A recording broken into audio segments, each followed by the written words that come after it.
Okay, you're live.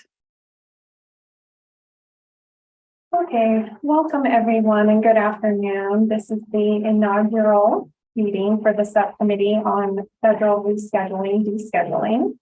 I am the chair, Ashley Balducci, and let's first start with roll call. Unfortunately, member Dr. Bertolo will not be in attendance today.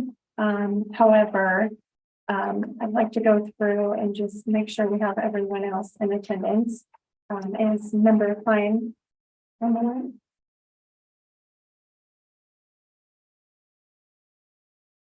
Can you confirm member Klein, please?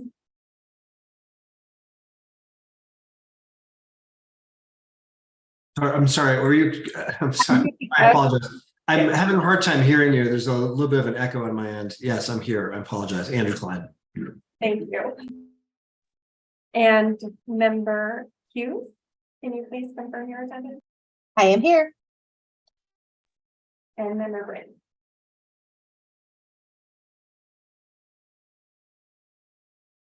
Sorry, I was on mute. I'm here. Sorry. Am I pronouncing your name correctly? Yeah, Mitch Britton. Britton. Okay, got it. Thank you. Okay. Now we're going to move on to the first item on our agenda, which is public comment. And then we're going to Sarah.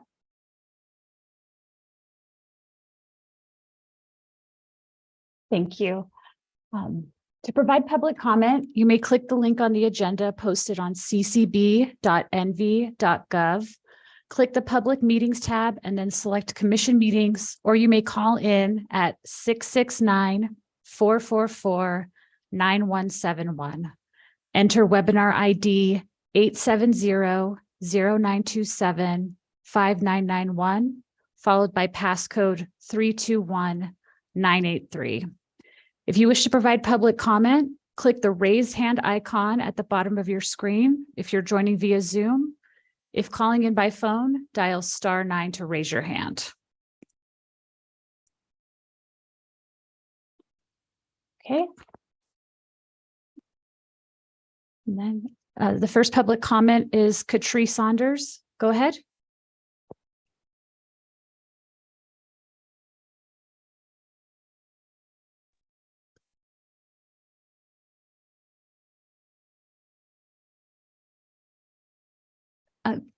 Katrie Saunders, you can go ahead and unmute to begin your public comment.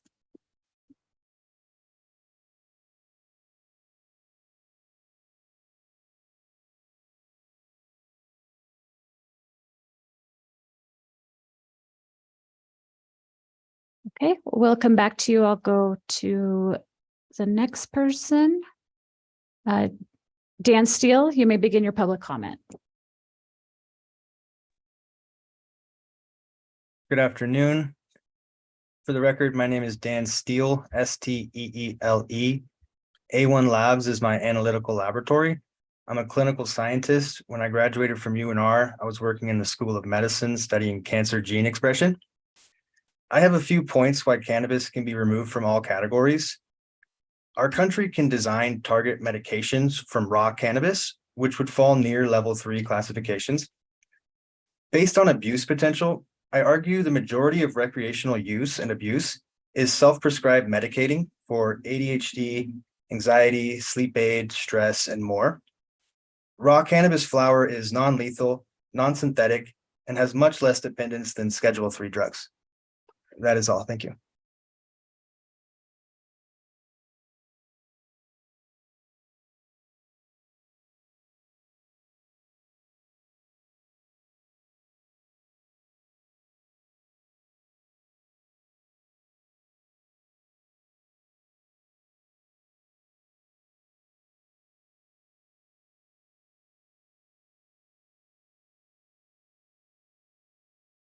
Okay, Bree P. with the Chamber of Cannabis, please provide your full name before providing your comment.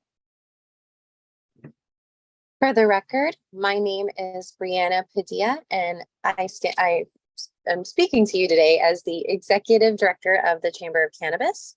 I am filled with immense enthusiasm for the pivotal work this committee is undertaking, and I'm excited to be here today. The descheduling of cannabis has been a passionate rallying cry for our industry for decades. I'm here though, because as this historic turning point draws ever closer, we do want to contemplate what lies ahead as the classification or potential lack thereof for cannabis post descheduling will shape the future of our industry in incredibly profound ways. As such, it's incumbent upon us to consider how this decision will impact patients, consumers, and our broader community. I would like to draw your attention to a matter of some concern.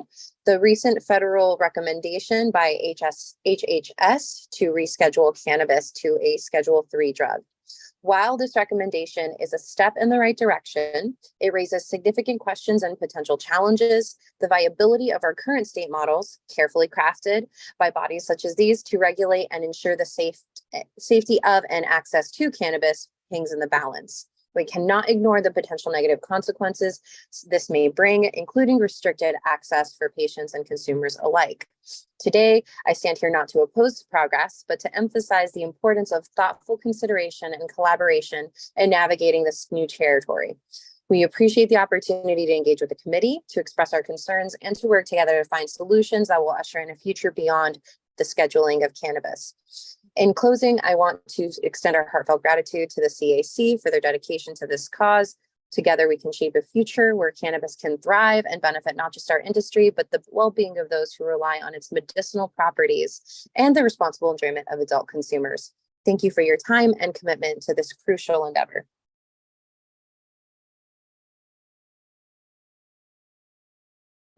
If you wish to provide public comment, click the raise hand icon at the bottom of your screen or dial *9 to raise your hand if you're calling in by phone.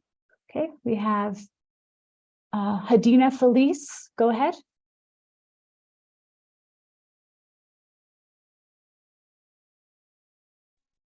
For the record, my name is Hadina Felice, Felice, speaking to you today as a board member of Chamber of Cannabis.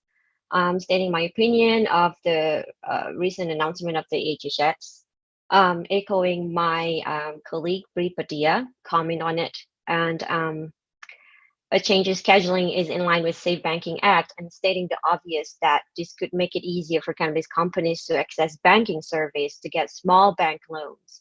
And speaking of, if the HHS recommendation is followed by the DEA, Section 28OE on the IRS tax code will no longer apply to cannabis business, as it is now affecting Schedule 1 and 2.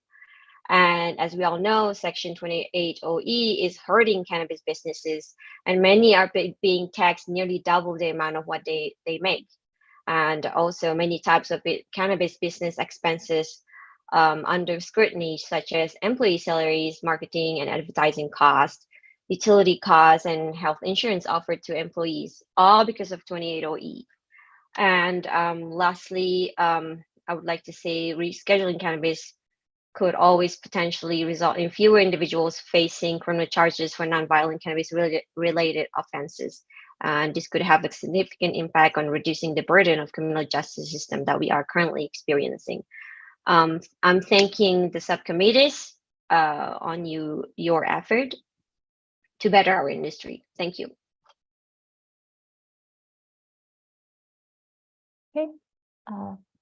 Caller with the last four numbers 1657. Go ahead, dial *6 to unmute.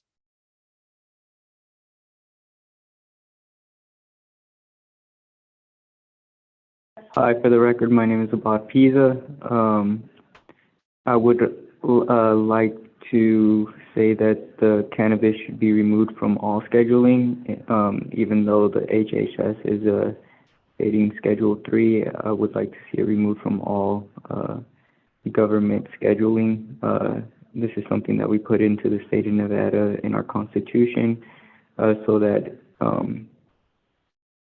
millions could take advantage of this and be able to prosper off of it. Now, reaches into several different industries. Based on what the BRICS is doing outside of our country, this is something that could strengthen the dollar and help give us backing in the financial stance of the country. But to me personally, I've come to see it as more of a supplement or a superfood, not as a drug or a dangerous plant. I just hope that more of the community comes to see it as a superfood or something that should be grown without regulation. And that's all. Thank you.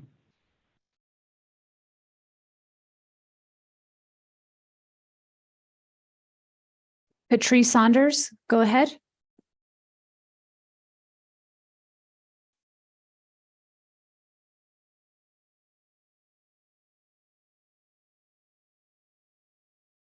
She dropped off. Up next, we have Abby Kaufman. Hi, for the record, my name is Abby Kaufman. I am on the board of the Chamber of Cannabis and also work for CRB Monitor. And I'm really grateful for the timing of this subcommittee, as I'm sure has come up. And the fact that the SB 277 also mentioned it at the state level. And I'll kind of get to that in a little bit. But basically, the rescheduling to Schedule 3 in line with the Health and Human Services recommendation has kind of three main benefits. It's that it would allow for research and it would exempt cannabis businesses from Section 280E of the IRS code. Since as a Schedule 1 or Schedule 2 substance, those taxpayers cannot take tax deductions or credits. And both of those are much needed changes. And above all else, this is the first time where the federal government has acknowledged the medical applications of cannabis. So that's big, but unfortunately, that's pretty much the extent of the positive impact that this rescheduling would really have on the industry. So I hope at the state level and in your studies that you're conducting, you consider the impact and consider descheduling completely. The Schedule 3 drugs are FDA approved drugs, and they're uniformly regulated by the federal government and are only legally available by a prescription. So while it's somewhat unlikely that the DEA is interested in establishing a whole regulatory scheme to allow for licensed distribution of Schedule 3 cannabis, if they did, this could have negative impacts on the medical cannabis industry that currently exists in all but 12 states. So in my mind, the worst case scenario here is if the federal government now and the DEA goes forward with the suggestion of scheduling to 3, if the federal government has established a way to legally access cannabis, there could be a shift in the current non-enforcement stance that has been in place since the Cole Memorandum back in 2013. So the logical and most valuable scheduling change is to completely deschedule cannabis by removing it from the CSA entirely. While operators' bottom lines would benefit from not being subject to 280E, the inclusion of marijuana, or as they call it, or cannabis in the CSA will continue to limit the industry's access to traditional payment options and lending. Basically, right now, it's a federally illegal substance that, from the federal government's perspective, is being sold illegally. With Schedule 3, it's now a federally legal substance that at the state level is still being sold illegally. So it doesn't really change much when it comes to banks' appetites. Congress has already descheduled low THC cannabis, aka hemp. So descheduling high THC cannabis altogether would be consistent with existing policy and many of the state regulations that are already established with this policy change. So, and like the previous public commenter said, when we consider cannabis in relation to vitamins and supplements or alcohol and tobacco, none of which are considered controlled substances and all of which have their own rules and regulations at the federal level, there's really no reason to believe that the same treatment cannot be applied to regulating cannabis. And so I really, as much as the CCB is capable in this subcommittee, encourage you to take a look at the State Controlled Substances Act and consider descheduling there, and any potential ways to combat any negative implications that the federal government's rescheduling to 3 might have on our thriving medical cannabis community. Thank you.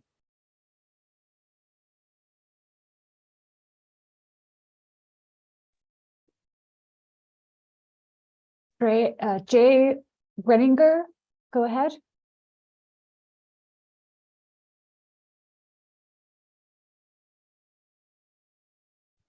Hello. Hello. Thank you all. I appreciate everything you're doing there. For the record, my name is Jason Greninger, JASON, with Atlas Alchemy and a member of Chamber of Cannabis. I'd like to reiterate what Bree has said, and Hadina and Abby, and especially her point on the issues being potentially negative for patients already trying to receive this medicinally. The other thing that needs to be pointed out with this situation is that the current restrictions, of course, restrict any funding processes and bank funding for people that are wanting to get into business and or do research, which is one of my interests.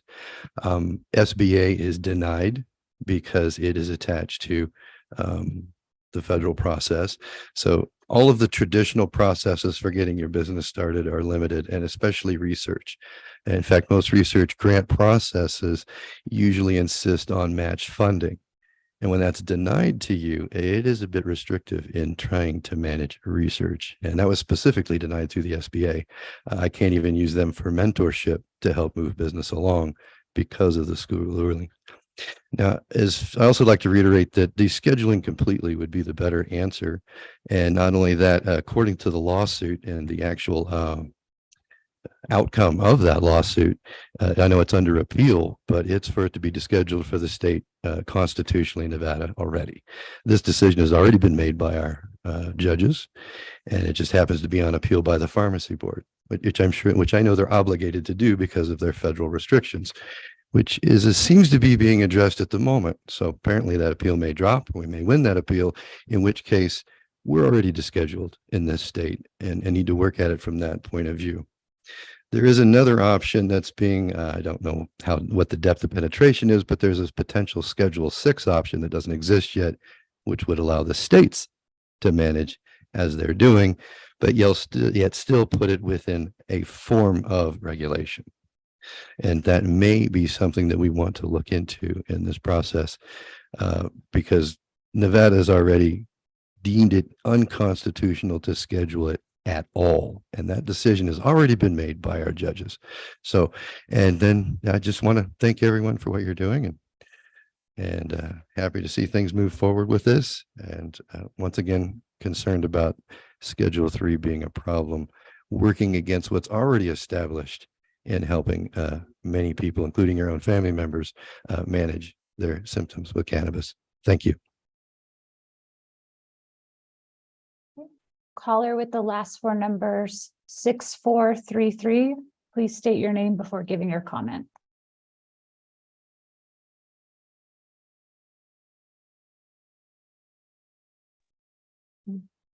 Dial *6 to unmute.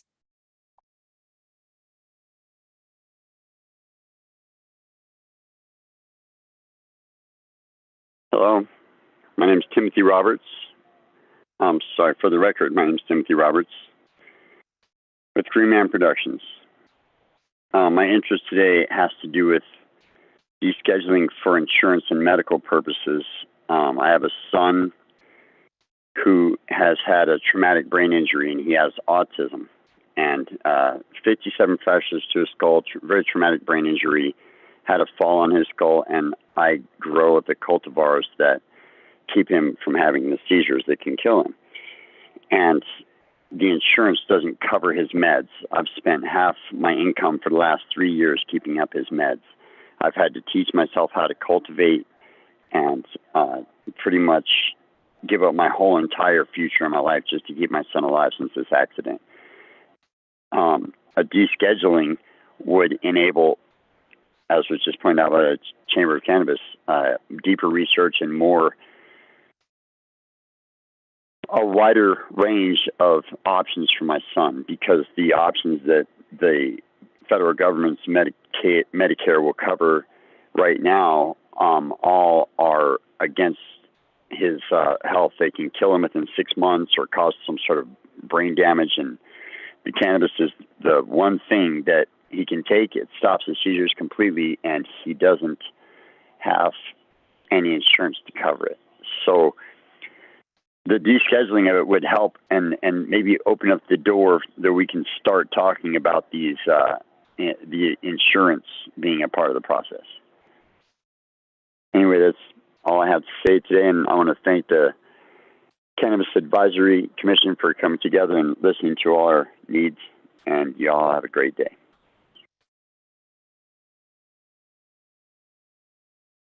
Patrice Saunders, go ahead.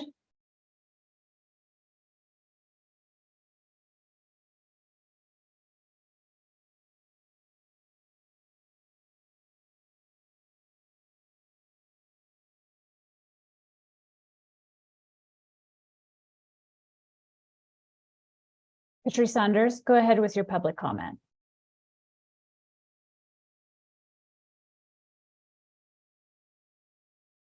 I think she might be having technical issues.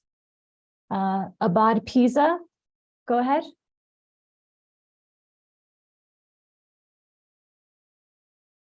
Hi, I actually was trying to get Miss Katri on the line. I don't know why it keeps cutting out every time she starts talking. I'm going to try to give her a call again. If you guys could just bear with me for one moment.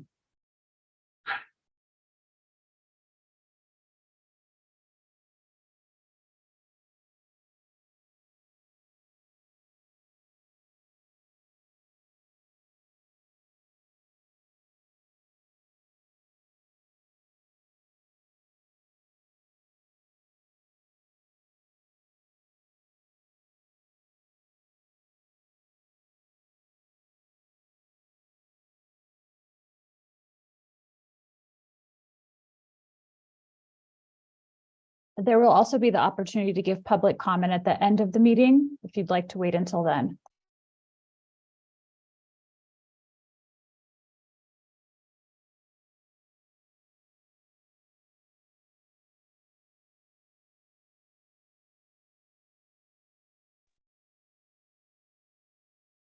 Oh, we'll come back to you.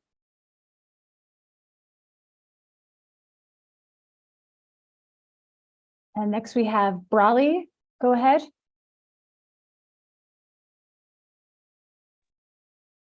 This is Brawley Joy. I'm just letting you guys know that I'm here. Sorry for the late.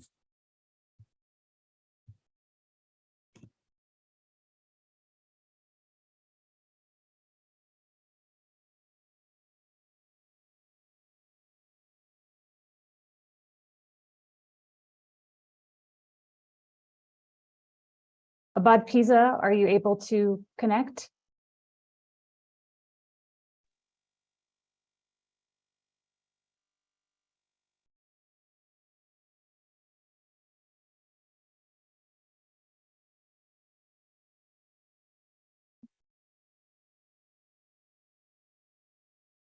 And caller with the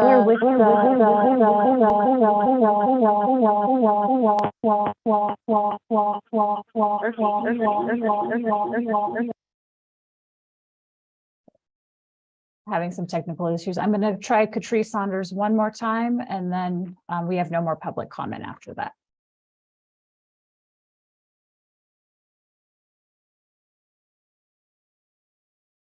Catrice Saunders, are you able to connect? Yes. Can you hear me now? Yes, we can.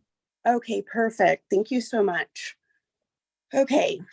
My name is Catrice Saunders, for the record. I'm Vice President with Pardon Me, Please. I've been affected by the drug war at a state level and a federal level in the state of Nevada. Fighting for patients' rights and social justice, I help build an industry. My comment today is that it needs to be descheduled so we can have more research, people can have safe access, and there doesn't need to be another drug war 2.0. It's not okay for white-collar criminals to break the federal law, even if they're wealthy and powerful. These criminals often use their privilege to get away with crimes that would land ordinary people in jail. They draft regulations that benefit their own interest while ignoring the needs of patients and other stakeholders. This is systemic racism and classism at its worst. As a medical patient and advocate of medical cannabis, I've seen firsthand how the system works. I've helped build the cannabis industry in Nevada, but I've been repeatedly shut out of ownership opportunities. This consumption lounge language was written to exclude me and other patients. While benefiting white, wealthy investors, this is unacceptable. I deserve to have ownership and build generational wealth for my family. I deserve to be treated fairly under the law, regardless of my race or social economic status. I will continue to fight for justice and ownership until everyone has a fair chance to succeed. This is to highlight the injustice of the system that allows white-collar criminals to break federal law with impunity. It also speaks to the importance of fighting for social justice and equality and equity. The disparities in the cannabis industry are staggering, and it's time for that to change. I hope that this raises awareness and inspires people to take real action. We must all work together to create a more just and equitable society, and that includes reducing people going to jail for cannabis use. There's not an illicit market. In reality, those are people that you guys have wrote out of regulations that can't afford to participate because you guys want to build white wealth and don't care about the people who have actually built the industry. It's unacceptable, and that needs to be brought to light. Also, writing regulations to further harm people is not good. Thank you for your time. My name is Catrice Saunders. Pardon me, please. Chair, we have no more public comment. Okay, thank you. We'll move on to item 2. Oh, before we move on to item 2, I wanted to put on the record that we did receive some written public comments that we've reviewed prior to the meeting as well. Now moving on to item 2 of the agenda, which is note from the chair. I did want to disclose that we do have some attorneys on this subcommittee. And so the discussion and information expressed during these public meetings reflect the opinions of the individual members and does not represent legal advice or opinions of any local authority, public official, or law office. With that, I will now kind of move on to item 3, which is introduction of the members. I'll begin with myself. I am the chair, Ashley Balducci. I'm a licensed attorney in Nevada. I've practiced in the cannabis realm for some years. I'm also a contributing author to the Cannabis Law Desk book. And now I'm going to pass it over to Member Klein to introduce himself as well. Thank you, Ashley. My name is Andrew Klein. I'm the co-chair of the cannabis practice at Perkins Coie. We're a 1,200 person law firm based in Seattle, but I'm in the Denver office. Prior to my time at Perkins Coie, I led public policy for the National Cannabis Industry Association, spent 14 years as a federal prosecutor, and worked for then Senator Biden on the Senate Judiciary Committee and for then Vice President Biden, handling crime and drug policy. It's nice to meet you. Nice to meet you too, and thank you, Member Klein. Now I'm going to move on to Member Britton. Hi, Mitch Britton for the record. I'm the managing partner and CEO of CPCM Holdings, which has 16 licenses here in the state of Nevada. I originally came from the Colorado cannabis marketplace, and just very, very happy to be here and contribute to this board. Thank you. Now moving on to Member Hughes.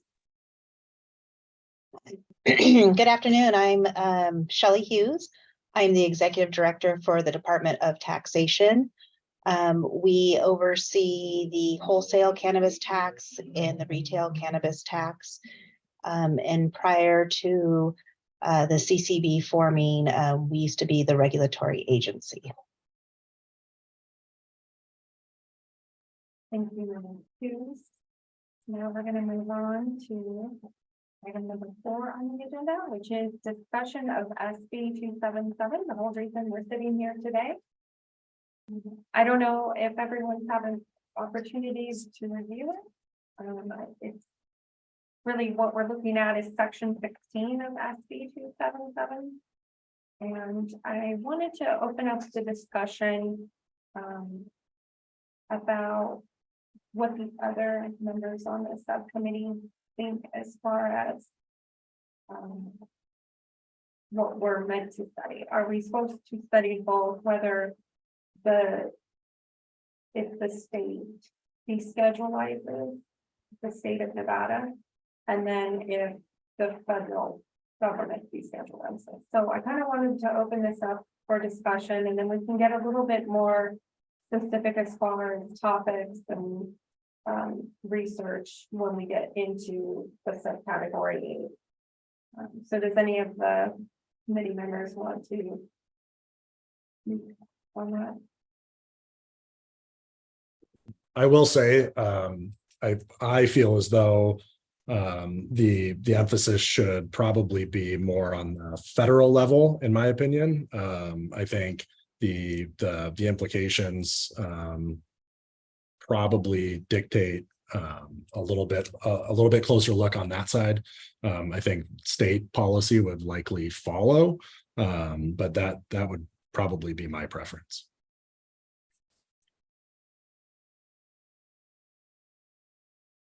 I would agree with what Mitch just said. It appears to me that we should be myopically focused on rescheduling, given that's where we are, both in the state and the federal level, and the focus should be on what could happen, what might happen, what will happen at the federal level, and how it might impact the state of Illinois.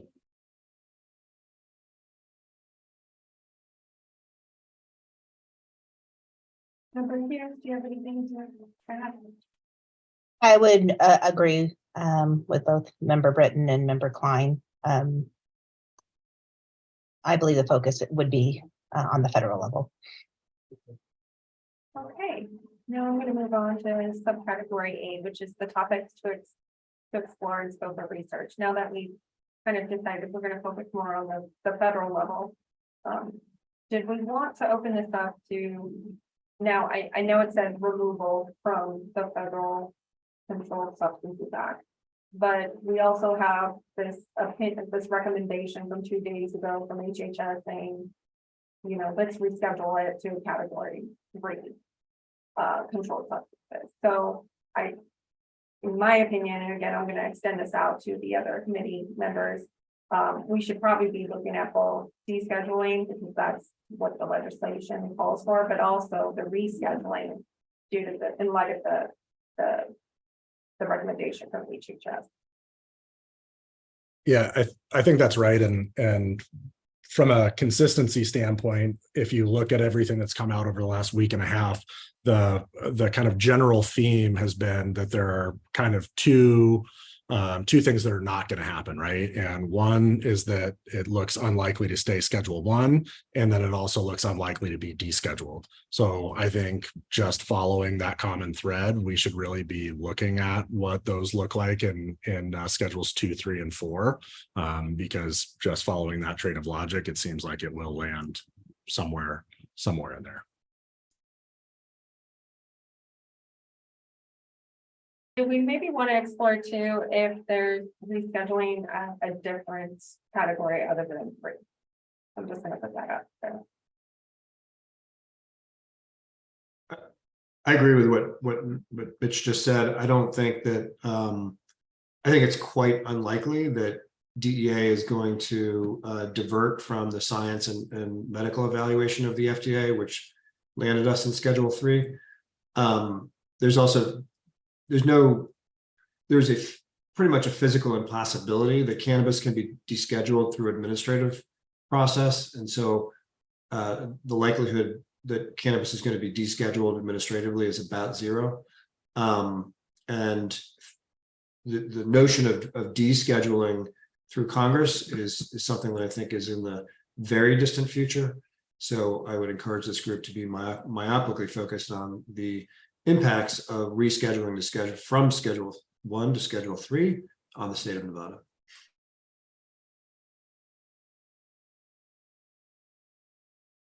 Member Hughes, did you want to add anything? No, I don't have anything else to add than what was already said.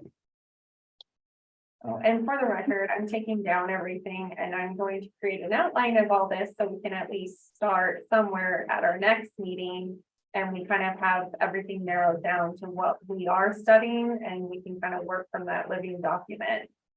I thought that might be the easiest way to tackle this project. So as far as SB 277, it also calls for us to look at the potential effects to the Nevada cannabis industry if it is deschedulized or reschedulized, which we're looking at both scenarios. So I kind of wanted to extend this out to the subcommittee members, and I myself also have some topics that I've identified. What are some of those potential effects that we want to look at and incorporate into the study? I want to look at banking.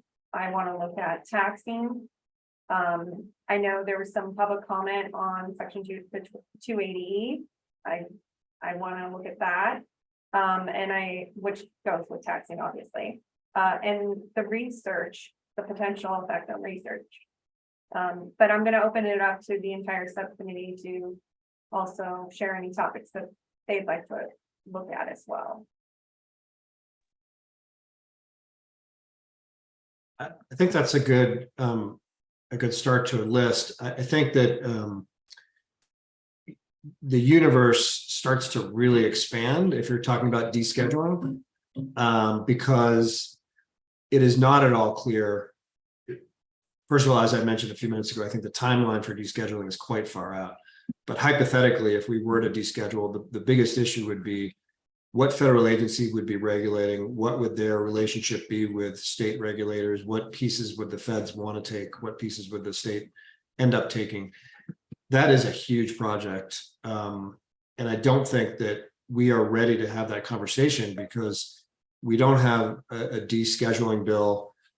There's never been a descheduling bill in Congress that's been introduced with a regulatory plan that gave enough clarity as to whether the federal government would have the FDA regulating or TTB regulating or some other agency, or whether they would just defer to the states. And so, again, my view is that in the short term, this group should be myopically focused on what happens with rescheduling, because that is going to happen.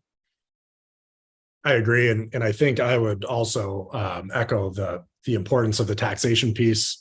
Being an operator in the space for over a decade, I've had a lot of experience with 280E, and it's pretty painful, right? So I think the taxation piece is very important, as well as the enforcement, right? I think we can expect if it goes to Schedule 3 that there's going to be some new iteration of, a Cole memorandum type doctrine that the states are going to have to follow. And just as Andrew said, who's enforcing, there's a lot to unpack in those two topics alone. And Ashley, I do agree with the topics you suggested to explore. I know several public comments mentioned insurance as well. I'm not sure if that's something to also look into.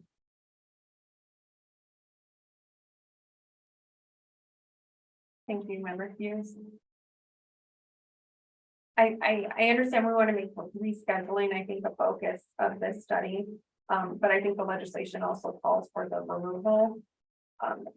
Maybe it would be helpful if we looked at, because we are kind of talking conceptually, right, Member Klein? I mean, there isn't any pending deschedulized federal legislation at this point. But to make sure that we cover what the study requires, maybe we look at models of different types of industries that are not scheduled products and are regulated by the feds to see how they're regulated. I don't know if we want to explore that, but I do know that the legislation says to look at what happens in the event that it's completely removed and not just rescheduled. I know the focus will be rescheduling, so. It's been a few days since I read the legislation candidly, but the way I read it was rescheduled or descheduled. But I could have misread it, but it appeared to me that they were sort of predicting that one of those two things could happen, and now we know what's happening. Obviously, we need to be responsive to the legislature and do what they ask, but I think we may have a little bit more wiggle room there. I agree with you. I think that the writing is on the wall that there are going to be some things that the FDA will care about pursuant to the Food, Drug, and Cosmetic Act. And that is making health claims, marketing to children, marketing in interstate commerce, selling products in interstate commerce. So I would think that this group would want to look at the things that FDA will care about and make sure that the state laws are in line with those federal requirements under the Food, Drug, and Cosmetic Act. Okay, I'm gonna move on unless any other members have any other topics that they'd like to add to the list. Okay, hearing none, I'm gonna move on to item 4B, which is potential speakers and presenters on these topics that we've identified.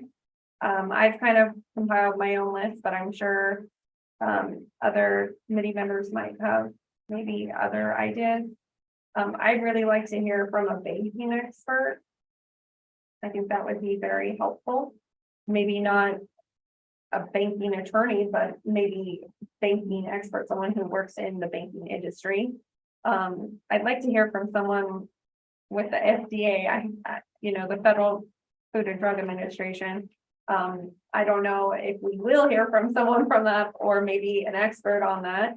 I think it'd be really helpful to explain the process of how this is going to happen as far as the rescheduling in light of HHS's recommendation. So I think we have to look at and kind of see, okay, so now it's HHS's recommendation, what's the DEA's process, and then what happens after that. I think that would be really helpful, at least for me. And then I'd also like to hear from a tax expert. I know we have member Hughes, but I'm thinking more in lines of the federal side of taxes, not the state. Although I think we still probably need to address that as part of the legislation. But those are kind of the speakers and presentations I'd like to see as far as these subcommittee meetings. Anyone else have any other idea?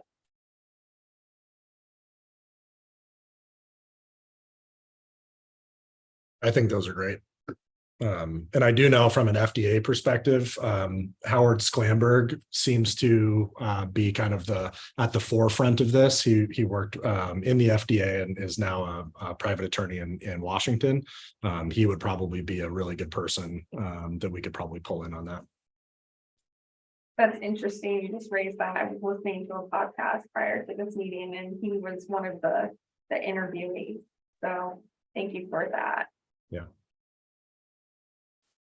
Member Klein or Hughes, do you have any particular speakers or presenters you'd like to hear from? Howard Sklamberg is amazing. I work with him quite a bit. He's an FDA expert.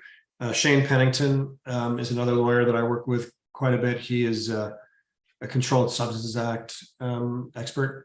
I can certainly help with the process, but he can dig a little bit deeper than I can.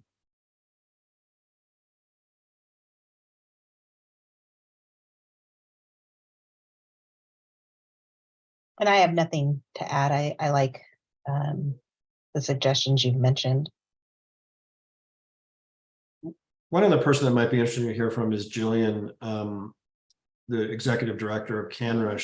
I know CANRA has been kind of thinking about how we're ready for interstate commerce, which is directly related, Ashley, to how we're ready for descheduling. And so it might be interesting to hear from her. Yes, I've met Dr. Shower on a couple of occasions, so she would be really, I think, helpful explaining the FDA aspect as well. So I think we have a pretty good starting list here, and I'm hoping that by our next subcommittee meeting, we can get a speaker or presenter to attend and to help us with working through our study. As far as any other potential speakers or presenters before I move on to the next item on our agenda? And again, if for whatever reason something else comes up as we're going through this process, we can obviously add speakers and presenters and add topics to explore as well. I just kind of wanted to get a starting outline of of what we're gonna do, and then we can go from there. Moving on to item 4C, which is a timeline. So the legislation requires us to requires the Cannabis Advisory Commission to get a report to the legislator by March 1st of 2024. So what I was hoping is that we do a lot of the work now before the holidays and before everybody gets really busy, and try and do meetings every 2 weeks if we can, and really make meaningful progress with having speakers and presenters ready to go by the next meeting. So that way we can really tackle and have a draft report by the beginning of January that could then go to the Cannabis Advisory Commission for their review, and give them an opportunity to maybe send back down if necessary, if they want us to address something that may come up. So that's kind of what I was envisioning. So if anybody has any other, comment on this particular item, I just kind of wanted to let everybody know what I'm envisioning as far as making as much progress as we can now before the holidays, and then having something ready by the beginning of January. As far as the speakers and process is concerned, does this subcommittee have a budget or anything like that as we start looking at some of the, bringing some of these experts in? No, not to my knowledge. Okay. Thank you. Ashley, I'm happy to get Howard and Shane here. It shouldn't be a problem. So if you want to send me dates and want me to reach out, I'm happy to do that. Thank you, Member Klein. I really appreciate that. And I can work on getting Dr. Shower to come and speak with us. I'm not sure if we have anybody really identified for tax consequences or taxation issues. Sorry, I would be happy to bring in our tax attorney on this. She works out of the Holland Hart's Denver office, and she solely does federal 280E audits. And I'd be happy to bring her in. Thank you, Member Britton. I really appreciate that. I think at this point we have a really good list of topics and speakers, and hopefully by the next meeting we'll have one of those speakers present for us to really tackle the study. I'm going to move on to the next item on the agenda, unless any other member has anything they'd like to add. Seeing none, I'm going to move on to item 5, which is future meetings. And I was hoping to have the next meeting by September 15th. Probably around the same time. We might have to maybe move it up a little so that if we're going to have a speaker or presenter, give us at least an hour for them to speak and answer any questions we may have as a subcommittee. And hopefully we can have one of the 4 people we've identified ready to go by September 15th. But I just wanted to kind of put that date out there, and we can kind of see as far as how many members are able to attend on that particular day, and if we have a speaker. And then last but not least, I was going to conclude this meeting, and I just want to thank all the committee members for giving me feedback today. I will take what we've discussed, like I said, put it in an outline, and then we'll come back here for the next meeting, hopefully with a speaker, and ask some of the questions that we all have on the topics we've identified. So with that, I'm going to open it up to public comment, item number 6. Sarah, do we have any public comment?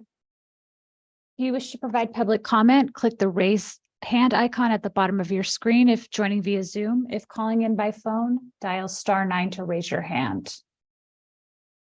Okay, our first public comment is Bree Padilla. Go ahead. For the record, my name is Bree Padilla. I serve as the Executive Director of the Chamber of Cannabis. And I just wanted to hop back on because I was incredibly concerned with the direction that I heard the conversation go in, especially when it comes to supporting or endorsing in any way, shape, or form the rescheduling of cannabis to Schedule 3. Doing so would require cannabis to be acquired via a prescription. And in addition to a myriad of other limitations, it would absolutely hinder access for patients to the market. And I would also like to request that the industry and other industry leaders be able to submit their own experts as speakers. I was also concerned with kind of how I saw the positioning of the speakers presented. So if there is a public way in a transparent way for all industry stakeholders to bring their own experts to the table so we can have a truly fair and transparent conversation, we absolutely would love to support that, and we'll submit any form or anything that you guys design for us to be able to facilitate that. Thank you.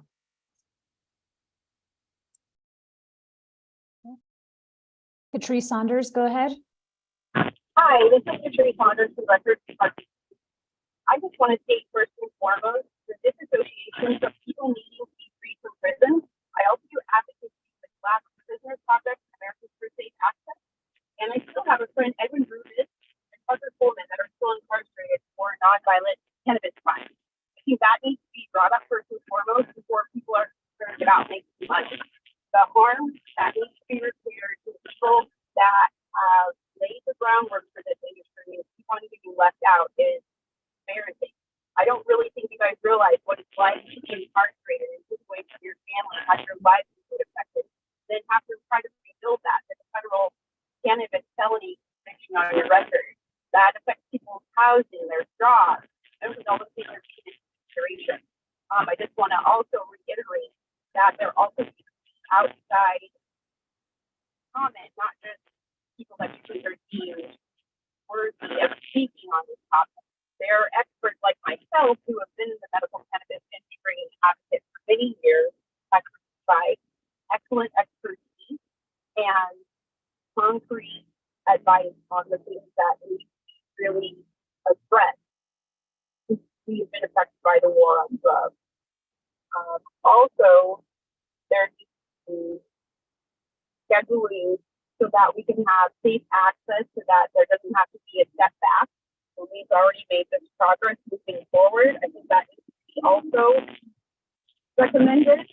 My name is Patrice Saunders for the record. I'm open to also with guys further this discussion at a federal level. Everybody's included in the conversation. I don't feel like they're being left out for another war. I feel like myself personally, that I speak out, I'm systematically excluded. Like I was excluded from the consumption line. Like I was excluded from them, and you guys had to write SB 277 to address this changing the law to exclude me in the first place. I have sacrificed my time, energy, intellectual property, and it's supposed to be disregarded by old white men who they don't have to listen. I'd like for that to stop as well. The state of Nevada owes me reparations for PTSD, suffering for the emotional damage that you guys sustained on my kids by further writing horrible regulations and war. My name is Patrice Saunders for the record. Thank you, President.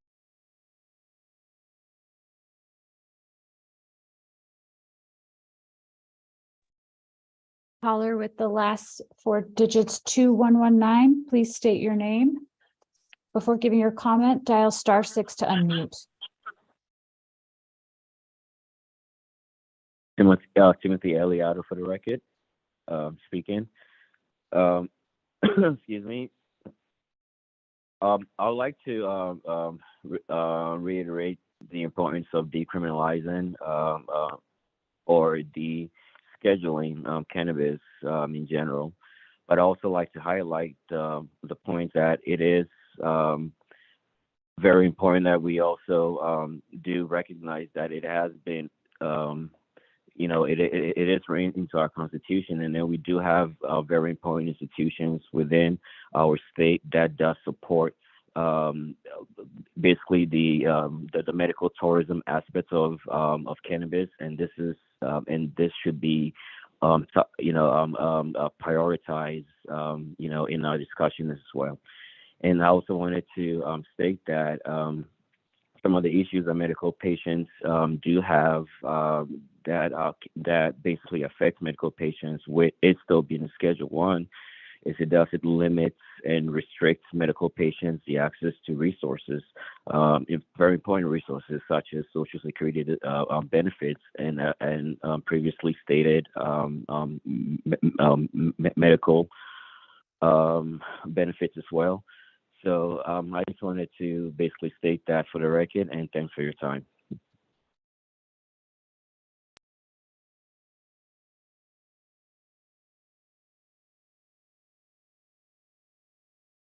Abad Pisa, go ahead. Hi, I just wanted to piggyback off of what Mr. Andrew Klein and Mrs. From the cannabis. I wanted to piggyback off of what they were saying, because when the committee was supposed to have been created, it was due to the lawsuit that the ACLU made against the pharmaceutical board to have it descheduled completely.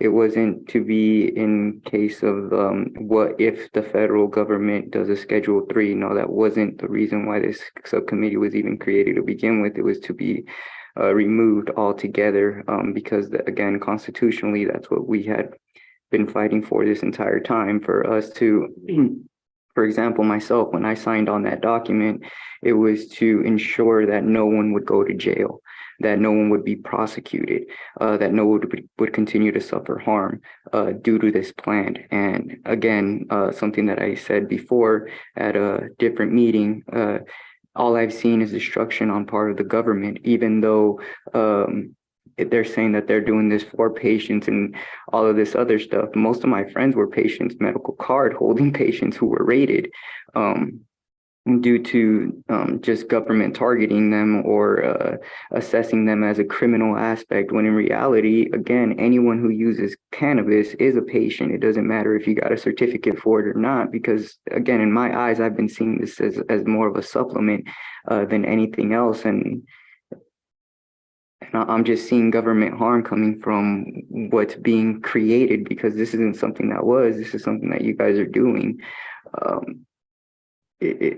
It just boggles my mind and baffles me that something so simple, something that could be very simple, because our country was supposed to be a republic founded on capitalism, on real capitalism. Basically, the cops were only supposed to be there to ensure that we didn't kill each other in that process. And this has been taken and twisted into something completely different, and it's brought a rise to all kinds of other problems, because we're creating monopolies. And I've had people contacting me trying to warn me about the police and warning me about all this stuff. But the truth is that when I got into this, I didn't care about them. I cared about me. I cared about my health, my family's health, and us being able to just live life, have that, quote unquote, American dream, to be able to just live your life as long as you cause no harm and, you don't doing anything to anyone. You should be able to live your life freely. Like, there's just so much that goes into this, and it just I wish I could make more sense of it in a simpler form, because to me this is extremely simple, and all this bureaucratic stuff just complicates things in ways that it doesn't need to be complicated. Thank you.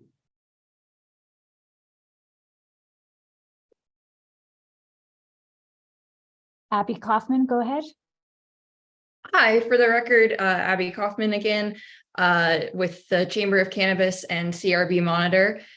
And I'd like to echo some of what my colleague Bri Padilla said, and also thank Abad for putting the context of the subcommittee back into play in terms of SB 277.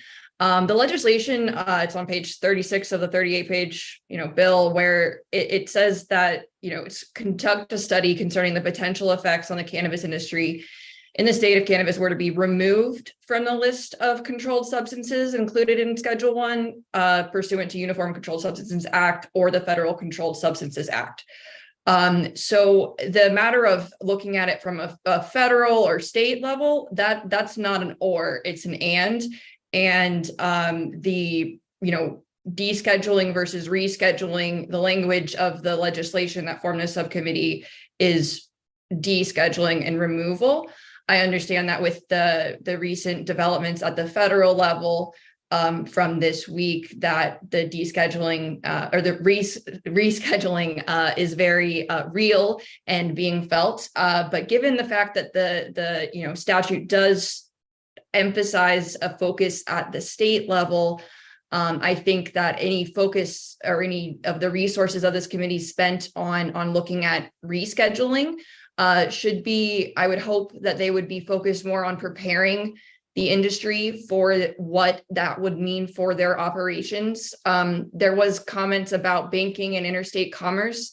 And I think that what we need to realize is that with the rescheduling to Schedule 3, that's not going to allow like the medical cannabis dispensaries in Nevada to move product across states or be listed on a market or access institutional investment. It's if and when the DEA approves it, and if and when there's a regulated by the FDA regulated Schedule 3 cannabis product, that's what's going to be legal, and that's what's going to be able to be shipped to pharmacies and Walgreens. The medical cannabis market, as we know now, that's and all cannabis as Schedule 3 substance, that's still at the state level, that's still the same. At the federal level, this change is only really impacting the substances that are regulated at the federal level. And so all of these potential changes that are coming up, that's going to impact states more likely negatively outside of 280E. That's the only real thing that impacts the existing operations. Everything else is, if it's regulated by the FDA, assuming that the DEA, the HHS recommendations are not binding.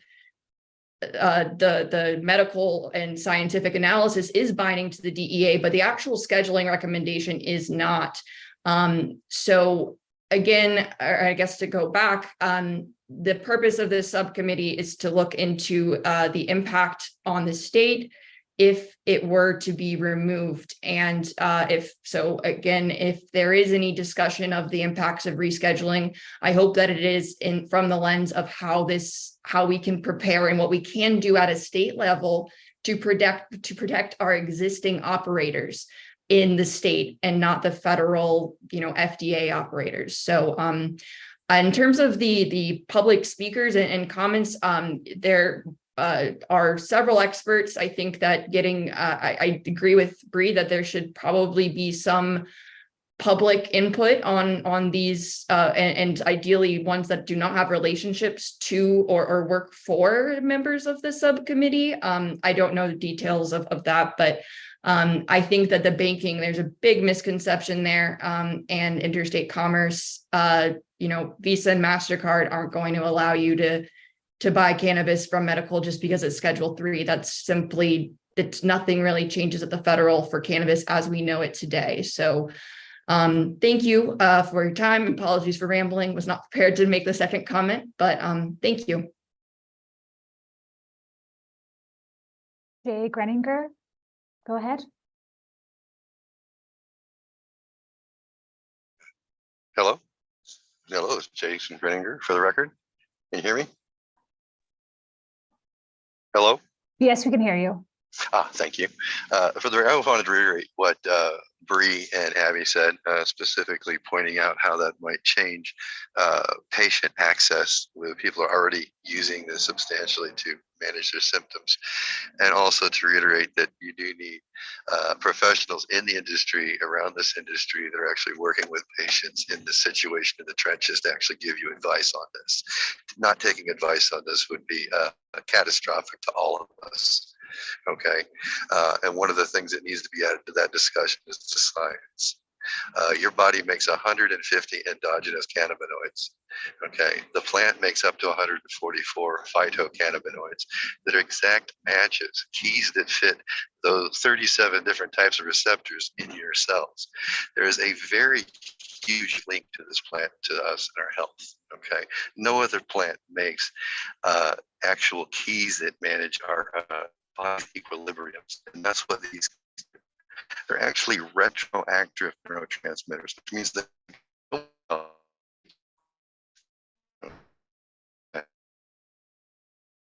wouldn't be in this argument or any of this if that hadn't already been the case and we'd found that out. We're here because of Charlotte's Web. We're here because of the understanding that there's medicinal value here. We're also understanding that we don't know squid about figuring that out on a real detail because we need the science, the research, and the funding behind that to make that happen. But when you're looking at a plant that's that attached to the human, making over 144 known keys to our cellular processes. There's no other plant in the kingdom attached, to my knowledge, at this level. So you need people on this board to bring some of the science to the table to say, yeah, there's a reason for this. Yeah, we need to make laws. Yes, we need to protect people. Yeah, we got to stop some of the garbage CBD products that are out there. Incidentally, I make CBD products, so I know there's a lot of garbage out there. But the truth is, there's potential here. It needs to be managed efficiently and effectively, or we're just shooting ourselves in the foot. So you need professionals in the industry, working this industry, to give you advice. Otherwise, you're just going to nail it to the wall wrong. And it's been done repeatedly over and over again throughout history every time that is not applied. You can consistently see that in any application throughout our government process that doesn't bother to take into effect the people involved. So you need those professionals in this stream, especially those that are involved in health, patient care, the science behind what we're trying to figure out, knowing that we know very little. Thank you.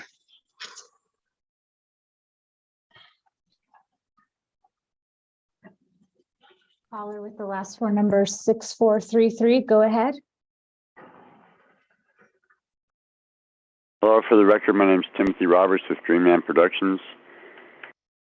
There's some things I noticed that weren't brought up that I was hoping would be, that I wanted to bring to point.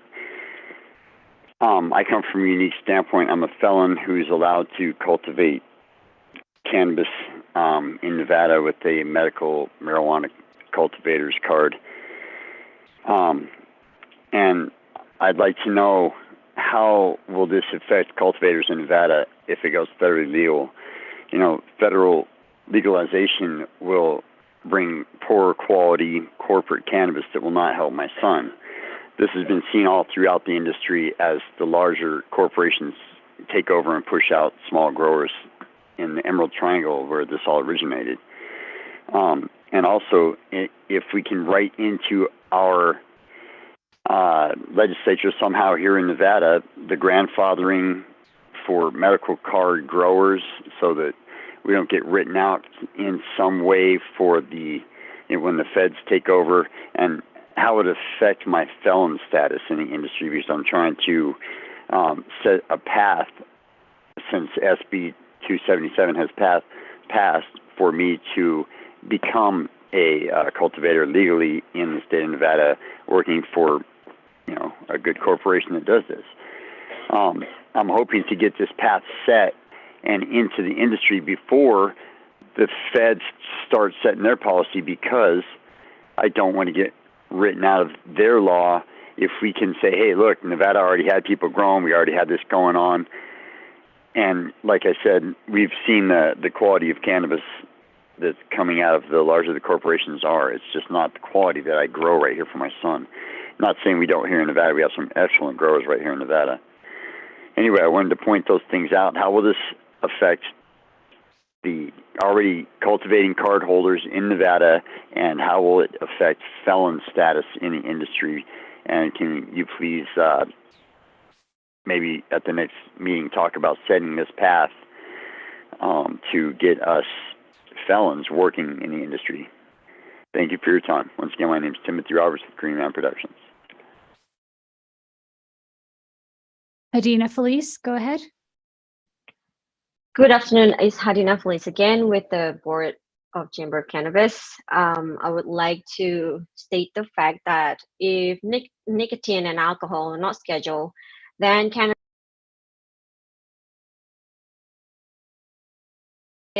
Hello? Sorry. Hi, good afternoon. I'm Hadina Felice again with the Board of Chamber of Cannabis. If alcohol and nicotine are not scheduled, then cannabis has no business being scheduled because those substances are more harmful than cannabis. I am a patient, so I would know this as well as many others like me. And if anyone over 21 years old can just walk into a dispensary and purchase flowers, then scientists should be able to access and study these flowers, these cannabis plants, so that we know, the health effects on people. I'm just saying, descheduling cannabis is the only way for all of us to benefit from this, especially patients. And lastly, I believe that industry professionals who are not sitting on the subcommittees should be allowed to make public recommendations on experts who could and should be the future speakers of the subcommittees. Thank you again for your time and consideration. Chair, there's no more public comment. Okay, with that, we'll end the meeting. I also just want to encourage anyone who watched today's meeting to submit public comment, written public comment. We do read that before as well, and thank you for attending.